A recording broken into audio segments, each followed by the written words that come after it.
China reported its second quarter GDP numbers earlier today, with Q2 GDP shrinking 2.6% quarter on quarter. The year-on-year figure was also bleak, growing a mere 0.4%.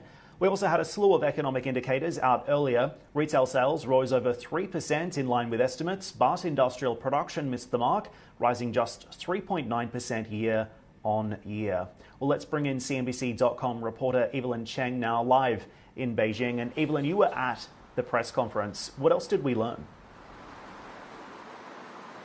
Right. Thank you, Dan. The press conference, a National Bureau of Statistics spokesperson tried to inject, I think, some confidence into, the audience about the recovery. He really emphasized China's recovery from a pretty dire situation in April. He says beginning in May, certainly we saw a bit of a pickup, and that's really continued since then. But he did mention that China faces many challenges in achieving its full-year economic targets. And we see if the economy grew by 0.4% in the second quarter. That brings first half GDP to up 2.5%. That's very far below the 5.5% rough target that the government has set for the full year, and also below where investment banks generally expect China to grow by 3.4% this year. So lots of uncertainty, and it's interesting that COVID is considered a short-lived impact, according to the spokesperson, but he talked a lot about the impact,